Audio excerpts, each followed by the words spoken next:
ಕಾಂಗ್ರೆಸ್ ಶಾಸಕರ ಕ್ಷೇತ್ರಗಳಿಗೆ ಮಾತ್ರ ಹೆಚ್ಚಿನ ಅನುದಾನ ಸಿಗ್ತಾ ಇದೆ. ಬಿಜೆಪಿ ಶಾಸಕರು ಜೆಡಿಎಸ್ ಶಾಸಕರಿರುವಂತಹ ಕ್ಷೇತ್ರಗಳಿಗೆ ಅನುದಾನ ಕೊಡ್ತಿಲ್ಲ ಸರಿಯಾಗಿ. ಈ ರೀತಿಯಾದಂತಹ ವಿಚಾರವನ್ನ ಇಟ್ಕೊಂಡು ವಿಪಕ್ಷ ನಾಯಕ R Ashok CM DK Shivakumar ವಿರುದ್ಧವಾಗಿ ಸರಣಿ ಆರೋಪಗಳನ್ನ ಮಾಡಿದ್ದಾರೆ. ವಿಪಕ್ಷ ಕ್ಷೇತ್ರಗಳ ಜನರಿಗೆ ಅನ್ಯಾಯ ಆಗಿದೆ. ತೆರಿಗೆ ಹಣವನ್ನ ಪಕ್ಷದ ಆಧಾರದ ಮೇಲೆ ಹಂಚಿಕೆ ಮಾಡಕ್ ಹೋಗ್ಬೇಡಿ. ಅದು ಸಾರ್ವಜನಿಕರ ಹಣ, ಸರ್ಕಾರದ ಹಣ, ನಿಮ್ ಪಕ್ಷದ ಹಣ ಅಲ್ಲ. ಗುಂಡಿ, ಪ್ರವಾಹ, ಟ್ರಾಫಿಕ್ ಸಮಸ್ಯೆ ಕಡೆಗಣನೆ ಅಂತಾನೂ ಕೂಡ ವಾಗ್ದಾಳಿ ಮಾಡಿದ್ದಾರೆ. ಇದು ಕಾಂಗ್ರೆಸ್ ಹಣ ಅಲ್ಲ, ಜನರ ತೆರಿಗೆ ಹಣ ಅಂತ ಕಿಡಿಕಾರಿದ್ದಾರೆ. ಈಗ ಇದಕ್ಕೆ ಸಂಬಂಧಪಟ್ಟಂಗೆ ಬಹಳ ಪುಕಾರ್ ಕೂಡ ಈಗ ದೊಡ್ಡದಾಗ್ತಾ ಇದೆ. ಅಂತ ಅಂದ್ರೆ ಕೇವಲ ಕಾಂಗ್ರೆಸ್ ಶಾಸಕರುಗಳ ಕ್ಷೇತ್ರಗಳಿಗೆ ಮಾತ್ರ ಹೆಚ್ಚಿನ ಅನುದಾನ ಸಿಗ್ತಾ ಇದೆ, ಇತರ ಪಕ್ಷಗಳ ಶಾಸಕರುಗಳ ಕ್ಷೇತ್ರಕ್ಕೆ ಸಿಗ್ತಾ ಇಲ್ಲ ಅಂತೇಳಿ ಬಹಳ ಸಮಸ್ಯೆ ಇದ್ದಂತ ಕ್ಷೇತ್ರಗಳನ್ನು ಕೂಡ ಕಡೆಗಣಿಸ್ತಾ ಇದ್ದಾರೆ. ಬಿಕಾಸ್ ಆ ಪಕ್ಷದವರು ನಮ್ಮ ಪಕ್ಷದವರಲ್ಲ ಶಾಸಕರು ಅನ್ನುವಂಥ ಕಾರಣಕ್ಕಾಗಿ ಅನ್ನುವಂಥದ್ದು ಆರೋಪ. ಈಗ ಕಾಂಗ್ರೆಸ್ನವರು ಮೇಲಿನ ಮೇಲೆ ಕೇಂದ್ರದ NDA ಸರ್ಕಾರದ ವಿರುದ್ಧವಾಗಿ ಆರೋಪ ಮಾಡ್ತಾರೆ. ಸರಿಯಾಗಿ ಇವ್ರು ತೆರಿಗೆ ಹಂಚಿಕೆ ಮಾಡ್ತಾ ಇಲ್ಲ, ಮಲತಾಯಿ ಧೋರಣೆ ಮತ್ತೊಂದು ಅಂತೇಳಿ ಡೆಲ್ಲಿಗೆಲ್ಲ ಹೋಗಿ ಪ್ರತಿಭಟಿಸ್ಕೊಂಡ್ ಬಂದಿದ್ದಾರೆ. ಇಲ್ಲಿ ಆಗ್ತಾ ಇರುವಂಥದ್ದು ಏನಾದ್ರು ಸತ್ಯನೇ ಆದ್ರೆ ಇವ್ರಿಗೆ ಯಾವ ನೈತಿಕತೆ ಇದೆ ಇಲ್ಲಿ ಅಲ್ಲೋಗಿ ಪ್ರೊಟೆಸ್ಟ್ ಮಾಡೋದಕ್ಕೆ? ಇವರು ಇದನ್ನೇ ಮಾಡ್ತಿರೋದಲ್ವಾ ಇಲ್ಲಿ? ಈ ರೀತಿಯಾದಂಥ ಒಂದು ಪ್ರಶ್ನೆ ಹುಟ್ಕೊಳ್ಳುತ್ತೆ. ಹಾಗಾಗಿ ಜ್ವಲಂತ ಸಮಸ್ಯೆ ಏನೇನಿದೆ ಅಂತ ಕ್ಷೇತ್ರಗಳನ್ನ ಮೊದಲಿಗೆ ಗಮನದಲ್ಲಿ ಇಟ್ಕೊಂಡು ಅವರು ಕಾಂಗ್ರೆಸ್ಸೋ, BJPನೋ, JDS ಅಥವಾ ಇಂಡಿಪೆಂಡೆನ್ಸೋ ಇತರ ಪಕ್ಷದವರು, ಸೊ ಅಂಥ ಕ್ಷೇತ್ರಗಳಿಗೆ ಹೆಚ್ಚಿನ ಒತ್ತು ಕೊಡಬೇಕಿದೆ. ಬಟ್ ರಾಜ್ಯದಲ್ಲಿ ಹಾಗೆ ಆಗ್ತಿಲ್ಲ ಅಂತ ಹೇಳ್ಕೊಂಡು ವಿಪಕ್ಷ ನಾಯಕರು ಟೀಕೆ ಮಾಡ್ತಾ ಇದ್ದಾರೆ.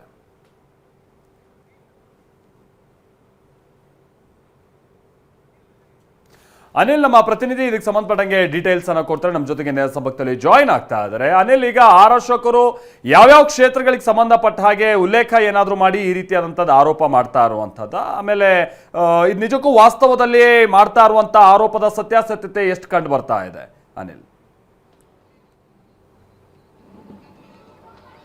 ಖಂಡಿತವಾಗ್ಲೂ ಮಾಲ್ತೇಶ್, ಯಾವುದೇ ಸರ್ಕಾರ ಇರಲಿ, ಆಡಳಿತ ಪಕ್ಷದ ವಿರುದ್ಧ ವಿರೋಧ ಪಕ್ಷಗಳು ಅನುದಾನ ವಿಚಾರವಾಗಿ, ಅನುದಾನ ತಾರತಮ್ಯ ವಿಚಾರವಾಗಿ ಆರೋಪ ಮಾಡುವಂಥದ್ದು ಸಹಜ. ಆದರೆ ಈಗ ಆರ್ ಅಶೋಕ್ ಅವರು ಮಾಡಿದಂತಹ ಆರೋಪ ದಾಖಲೆಗಳ ಸಮೇತ ಮಾಡಿದ್ದಾರೆ. ಅದರಲ್ಲೂ ಕೂಡ ಬಹಳ ಮುಖ್ಯವಾಗಿ DK ಶಿವಕುಮಾರ್ ಅವರು CM ಆದ ನಂತರ ಅಂದರೆ ವಲಯವಾರು ಬಿಡುಗಡೆ ಆದಂತಹ ಒಂದು ಅನುದಾನ ಮತ್ತು ಕ್ಷೇತ್ರಗಳಿಗೆ ಬಿಡುಗಡೆ ಆದಂತಹ ಅನುದಾನ ಎರಡನ್ನೂ ಕೂಡ ಇಟ್ಕೊಂಡು ರಾಜ್ಯ ಸರ್ಕಾರದ ವಿರುದ್ಧ ವಾಗ್ದಾಳಿಯನ್ನು ಕೂಡ ನಡೆಸಿದ್ದಾರೆ. ಅಂದರೆ ಬಹಳ ಮುಖ್ಯವಾಗಿ ಮೂಲಭೂತ ಸೌಕರ್ಯಗಳಿಗೆ ಮೀಸಲಿಡಬೇಕಾದ ಹಣದಲ್ಲಿ ಶಾಸಕರು ಯಾವ ರೀತಿ ಉಪಯೋಗ ಪಡಿಸ್ಕೊಳ್ತಾ ಇದ್ದಾರೆ. ಮತ್ತೀಗ ಕಾಂಗ್ರೆಸ್ನ ಶಾಸಕರಿಗೆ ಹೆಚ್ಚು ಅನುದಾನ ಕೊಟ್ಟಿರೋದ್ರ ಬಗ್ಗೆ ತೀವ್ರ ಅಸಮಾಧಾನ ಕೂಡ ಹೊರ ಹಾಕಿರುವಂಥದ್ದು.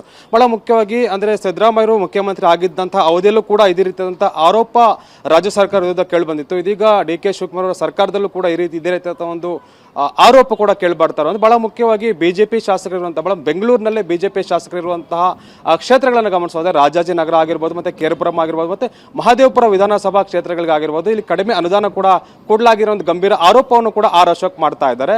ಇನ್ನೊಂದು ಕಡೆ ಗಮನಿಸೋದ್ರೆ ಕಾಂಗ್ರೆಸ್ ಶಾಸಕರಿರುವಂತಹ ಕ್ಷೇತ್ರಗಳಿಗೆ ಹೆಚ್ಚು ಅನುದಾನ ಕೂಡ ಕೊಟ್ಟಿದ್ದಾರೆ. ಅಂದ್ರೆ ಈಗ ಶಿವಾಜಿನಗರ ಆಗಿರ್ಬೋದು, ಮತ್ತೆ ಬ್ಯಾಟರಾಯನಪುರ ಆಗಿರ್ಬೋದು, ಗಾಂಧಿನಗರ ಆಗಿರ್ಬೋದು, ಇಂಥ ಚಾಮರಾಜಪೇಟೆ ಆಗಿರ್ಬೋದು, ಇಂಥ ಒಂದು 4 ಕ್ಷೇತ್ರಗಳಿಗೆ ಅಂದ್ರೆ 70 ರಿಂದ 80 ಕೋಟಿವರೆಗೂ ಕೂಡ ಅನುದಾನವನ್ನ ಬಿಡುಗಡೆ ಮಾಡಿದ್ದಾರೆ. ಇದು ವಿಪಕ್ಷಗಳಿಗೆ ಕೆಂಗಣಿಗೂ ಕೂಡ ಕಾರಣ ಆಗಿದೆ ಸದ್ಯಕ್ಕೆ. ಮತ್ತೆ ಈಗ ಕಾಂಗ್ರೆಸ್ನ ಶಾಸಕರಿಗೆ ಈ ರೀತಿಯಾದಂಥ ಒಂದು ಅನುದಾನ ಬಿಡುಗಡೆ ಮಾಡಿದೆ ಅಂತ BJP ಕ್ಷೇತ್ರದ ಶಾಸಕರಿಗೆ 50 ರಿಂದ 60 ಕೋಟಿಯ ಒಂದು ಅನುದಾನವನ್ನು ಕೂಡ ಸೀಮಿತ ಮಾಡಿರುವಂಥದ್ದು. ಇದಕ್ಕೆ ವಿಪಕ್ಷ ನಾಯಕರು ಕೂಡ ವಾಗ್ದಾಳಿನ ಕೂಡ ನಡೆಸ್ತಾ ಇದ್ದಾರೆ. ಸರ್ಕಾರದ ವಿರುದ್ಧ ಅಂಕಿ ಅಂಶಗಳನ್ನು ಇಟ್ಕೊಂಡು ಮಾತನಾಡ್ತಾರೆ. ಇದಕ್ಕೆ ಸಂಬಂಧಪಟ್ಟಂತೆ ಮತ್ತೆ CMನ ಭೇಟಿ ಮಾಡಿ ಮನವರಿಕೆ ಮಾಡಿ ಎಲ್ಲರೂ ಕೂಡ ಸಾಮಾನ್ಯ ಎಲ್ಲ ಕ್ಷೇತ್ರಗಳಲ್ಲೂ ಕೂಡ ಸಮಸ್ಯೆ ಇದೆ. ಈಗ ಬೆಂಗಳೂರಿನಲ್ಲೂ ಕೂಡ ರಸ್ತೆ ಗುಂಡಿಗಳ ಬಗ್ಗೆ ಒಂದು ಟೀಕೆಯನ್ನು ಕೂಡ ಮಾಡಿದ್ರು. ಆರ್ ಅಶೋಕ್ ಅವರು ಬೆಳಗ್ಗೆ ಕೂಡ ಟ್ವೀಟ್ ಅನ್ನು ಕೂಡ ಮಾಡಿದ್ರು. ಟ್ವೀಟ್ನ ಮೂಲಕ ಸರ್ಕಾರದ ವಿರುದ್ಧ ಒಂದು ಟೀಕಾಸ್ತ್ರವನ್ನು ಕೂಡ ಮಾಡಿದ್ರು. ರಸ್ತೆ ಗುಂಡಿಗಳಿರ್ಬೋದು, ಮೂಲಭೂತ ಸೌಕರ್ಯ ಇರ್ಬೋದು, ಚರಂಡಿಗಳಾಗಿರ್ಬೋದು, ಸಾಕಷ್ಟು ಸಮಸ್ಯೆಗಳು ಬೆಂಗಳೂರಿನಲ್ಲಿ ತಲೆದೂಗಿದೆ. ಇವನ್ನ ಸರಿಪಡಿಸಬೇಕಾದಂತೆ ಸರಿಯಾದ ರೀತಿಯಲ್ಲಿ ಅನುದಾನ ಕೊಡಬೇಕು. ನೀವು ಕೇವಲ ಕಾಂಗ್ರೆಸ್ನ ಶಾಸಕರಿಗೆ ಮುಖ್ಯಮಂತ್ರಿ ಅಲ್ಲ, ರಾಜ್ಯದ ಎಲ್ಲ ಜನರಿಗೂ ಸೇರಿದಂತೆ ಶಾಸಕರಿಗೂ ಕೂಡ ಮುಖ್ಯಮಂತ್ರಿಗಾಗಿ ಅನುದಾನ ವಿಚಾರದಲ್ಲಿ ತಾರತಮ್ಯ ಬೇಡ, ಅಭಿವೃದ್ಧಿ ವಿಚಾರದಲ್ಲಿ ತಾರತಮ್ಯ ಬೇಡ, ಅಭಿವೃದ್ಧಿ ವಿಚಾರವಾಗಿ ತಾವು ಸಹಕಾರ ಕೊಡಬೇಕು ಅನ್ನೋದು ಮಾತನ್ನ ಕೂಡ ಟ್ವೀಟ್ನ ಮೂಲಕನೇ ಆರ್ ಅಶೋಕ್ ಅವರು ವಾಗ್ದಾಳಿಯನ್ನು ಕೂಡ ನಡೆಸ್ತಾರೆ. ಹೀಗಾಗಿ ಮುಂದಿನ ದಿನಗಳಲ್ಲಿ ಅನುದಾನವನ್ನು ಬಿಡುಗಡೆ ಮಾಡ್ತಾರ ಅಥವಾ ಇದೇ ರೀತಿಯಾದಂಥ ಒಂದು ತಾರತಮ್ಯನ ಮುಂದುವರಿಸ್ತಾರ ಅನ್ನೋದು ಕೂಡ ಸದ್ಯಕ್ಕೆ ಕಾದು ನೋಡಬೇಕಾಗಿದೆ. ಸದ್ಯಕ್ಕೆ ಈಗ ಆರ್ ಅಶೋಕ್ ಸೇರಿದಂತೆ BJPಯ ನಾಯಕರ ಒಂದು ಅಸಮಾಧಾನಕ್ಕೂ ಕೂಡ ಈ ಅನುದಾನ ತಾರತಮ್ಯ ಕಾರಣ ಆಗಿದೆ. ಮುಂದೊಂದು ದಿನಗಳಲ್ಲಿ ಮತ್ತೆ ಮುಂದುವರೆದಂತಹ ಸಂದರ್ಭದಲ್ಲಿ ಮತ್ತೊಂದು ಬೇರೆ ಹಂತ ತಲುಪುವಂತಹ ಸಾಧ್ಯತೆ ಕೂಡ ಇರುವಂತದ್ದು. Malatesh, thank you Anil. ವಿಪಕ್ಷ ನಾಯಕರ ಟ್ವೀಟ್ ಅಸ್ತ್ರ ಇಲ್ಲಿಗೆ ಮುಗಿಯಲ್ಲ. ಸಚಿವ ಪ್ರಿಯಾಂಕ್ ಖರ್ಗೆ ವಿರುದ್ಧವೂ ಕೂಡ ಅಶೋಕ್ ಟ್ವೀಟ್ ಮಾಡಿದ್ದಾರೆ. ಕಲ್ಯಾಣ ಕರ್ನಾಟಕದ ಶಾಲಾ ಕೊಠಡಿಗಳ ದುರಸ್ತಿಯನ್ನ ಅಲ್ಲಿ ಪ್ರಸ್ತಾಪ ಮಾಡ್ತಿದ್ದಾರೆ. ಶಾಲೆಗಳ ದುರಸ್ತಿ ಬಗ್ಗೆ CM ಯಾವಾಗ ಪತ್ರ ಬರೀತೀರಿ ಅಂದ್ರೆ RSS ವಿಚಾರವಾಗಿ ಅವರೇನು ಪತ್ರ ಬರೆದಿದ್ರು ಅದನ್ನ ಇಟ್ಕೊಂಡು ಈ ವ್ಯಂಗ್ಯವಾಡಿದ್ದಾರೆ. ಜನರ ಮತ ಪಡೆದು ದಶಕಗಳಿಂದ ಅಧಿಕಾರವನ್ನು ಅನುಭವಿಸ್ತಾ ಇದ್ದೀರಿ, ಕೆಲಸದಲ್ಲಿ ಝೀರೋ, ವಿವಾದದಲ್ಲಿ ಹೀರೋ ಅನ್ನುವಂತಾಗಿದೆ. ಕಲ್ಯಾಣ ಕರ್ನಾಟಕರ ನಿಜಾಮರ ಆಡಳಿತದಲ್ಲೇ ಅದು ಕಲ್ಯಾಣ ಕರ್ನಾಟಕ ಇದೆಯೇನು ಅಂತ ಅನಿಸ್ತಿದೆ. ಬಡ ಮಕ್ಕಳ ಭವಿಷ್ಯದ ಬಗ್ಗೆ ನಿಮಗೆ ಕಾಳಜಿ ಇಲ್ವಾ ಅಂತ ಟೀಕಿಸಿದ್ದಾರೆ ಆರ್ ಅಶೋಕ್ ಅವರ ಟ್ವೀಟ್ ಗಮನಿಸ್ತಾ ಇದ್ದೀವಿ. ಅಂದ್ರೆ ಎಲ್ಲೆಲ್ಲಿ ಸಮಸ್ಯೆಗಳಿದೆ ಅದನ್ನ ಎತ್ತುವಂತ ಪ್ರಶ್ನೆ ಮಾಡುವಂಥದ್ದಕ್ಕೆ ಈಗ ವಿಪಕ್ಷ ಮುಂದಾಗ್ತಾ ಇದೆ.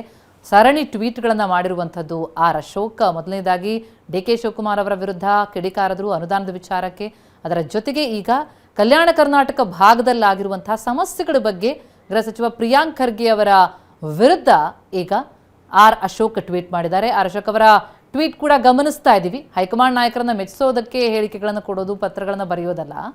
ಈ ವಿಚಾರಕ್ಕೆ ಸಂಬಂಧಪಟ್ಟಂತೆ ಯಾವಾಗ ಪತ್ರ ಬರೀತೀರಿ, ಯಾವಾಗ ಇದನ್ನು ಸರಿಪಡಿಸ್ತೀರಿ, ಬಡ ಮಕ್ಕಳ ಭವಿಷ್ಯದ ಬಗ್ಗೆ ನಿಮಗೆ ಕಿಂಚಿತ್ತು ಕಾಳಜಿ ಇಲ್ವಾ ಅಂತ ಪ್ರಶ್ನೆ ಮಾಡಿದ್ದಾರೆ. ಎಸ್, ಈ ಸರಣಿ ಟ್ವೀಟ್ಗಳಿಗೆ ಸಂಬಂಧಪಟ್ಟಂತೆ ಪ್ರಿಯಾಂಕ್ ಖರ್ಗೆ ಮಾತನಾಡಿದ್ದಾರೆ. ಗೃಹ ಸಚಿವರ ರಿಯಾಕ್ಷನ್ ಏನು ಕೇಳೋಣ ಬನ್ನಿ. ನೋಡಿ ಇವರೇ, ವಿರೋಧ ಪಕ್ಷದವ್ರ ಹತ್ರ ನಾವು ಕಲ್ಯಾಣ ಕರ್ನಾಟಕ ಅಭಿವೃದ್ಧಿ ಬಗ್ಗೆ ಕಲಿಯೋದು ಏನೂ ಇಲ್ಲ.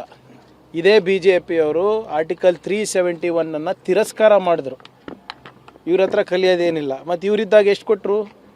ಇವರಿದ್ದಾಗ 371Jನ ಅಪ್ರೂವ್ ಮಾಡಿಲ್ಲ. ಇವರಿದ್ದಾಗ RSS ಅವರ ಒಂದು ಮಾನವ ಸಂಪನ್ಮೂಲ ಸಂಸ್ಥೆ ಮಾಡಿಬಿಟ್ಟು 200-300 ಕೋಟಿಗೆ ಲೂಟಿ ಹೊಡಿಲಿಕ್ಕೆ ಅವಕಾಶ ಮಾಡಿಕೊಟ್ಟಿದ್ರು KKRDB ಹಣದಿಂದ. ಇವ್ರು ಎಷ್ಟು 1,000 ಕೋಟಿನೂ ಕೊಟ್ಟಿಲ್ಲ. ಇವತ್ತು 5,000 ಕೋಟಿ ರೂಪಾಯಿಯನ್ನು ನಾವು ಕೊಟ್ಟಿದ್ದೇವೆ. ಇವತ್ತು ಅಕ್ಷರ ಆವಿಷ್ಕಾರ ಅಂದ್ಬಿಟ್ಟು ಹೊಸ ಯೋಜನೆಯನ್ನು ಬರೀ ಎಜುಕೇಷನಿಗೆ ಮಾಡ್ತಾ ಇದ್ದೀವಿ. ಇಲ್ಲಿ ಬೆಂಗಳೂರಿನಲ್ಲಿ ಕೂತ್ಕೊಂಡು ಇವರು ನಮ್ಮ ಭಾಗದ ಬಗ್ಗೆ ಮಾತಾಡ್ತಾರಲ್ಲ, ಇವರಿದ್ದಾಗ ಏನು ಮಾಡಿದ್ರು ಅಂತ ಹೇಳಿಬಿಡ್ಲಿ. ನನಗೆ 5 ಮುಖ್ಯಮಂತ್ರಿಗಳು ಕೊಟ್ಟರಲ್ಲಪ್ಪ BJPಯವರು. ಏನೇನು ಮಾಡಿದ್ದೀರಾ ನೀವು ಹೇಳಿಬಿಡಿ. ಒಂದು ESIC ಹಾಸ್ಪಿಟಲ್ ಕಟ್ಟಿಸಿದ್ರಾ, ಜಯದೇವ ಕಟ್ಟಿಸಿದ್ರಾ, ಕಿದ್ವಾಯ್ ಕಟ್ಟಿಸಿದ್ರಾ, ಏರ್ಪೋರ್ಟ್ ಕಟ್ಟಿಸಿದ್ರಾ, ರೈಲ್ವೆ ಸ್ಟೇಷನ್ ಕಟ್ಟಿಸಿದ್ರಾ, ಡ್ಯಾಮ್ ಕಟ್ಟಿಸಿದ್ರಾ? ಕೊಡಿ, ಲೆಕ್ಕ ಕೊಡಲಿ. ಇವತ್ತು ನಾನು ಏನೇನು ಹೇಳಿದ್ದೀನಿ ಅವೆಲ್ಲನೂ ಮಾಡಿದ್ದು ನಾವೇ.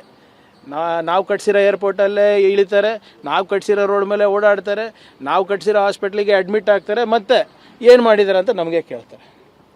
ಇವರೆಲ್ಲ ಎಲ್ಲಿ ಕರೋನಾ ಸಂದರ್ಭದಲ್ಲಿ ಯಾವ್ಯಾವ ಹಾಸ್ಪಿಟ್ಲ್ ಹೋಗಿದ್ರು ಈ BJP ನಾಯಕರು, ಸಪೋರ್ಟರ್ಸು ಎಲ್ಲ ನಾವು ಕಟ್ಸಿದ್ದೆ ಅಲ್ವಾ? ನೋಡಿ ಇವರೇ, ವಿರೋಧ ಪಕ್ಷದವ್ರ ಹತ್ರ ನಾವು ಕಲ್ಯಾಣ ಕರ್ನಾಟಕ ಅಭಿವೃದ್ಧಿ ಬಗ್ಗೆ ಕಲಿಯೋದು ಏನೂ ಇಲ್ಲ. ಇದೇ BJPಯವರು ಆರ್ಟಿಕಲ್ 371 ತಿರಸ್ಕಾರ ಮಾಡಿದ್ರು. ಇವ್ರ ಹತ್ರ ಕಲಿಯೋದೇನಿಲ್ಲ. ಮತ್ತು ಇವರಿದ್ದಾಗ ಎಷ್ಟು ಕೊಟ್ಟರು?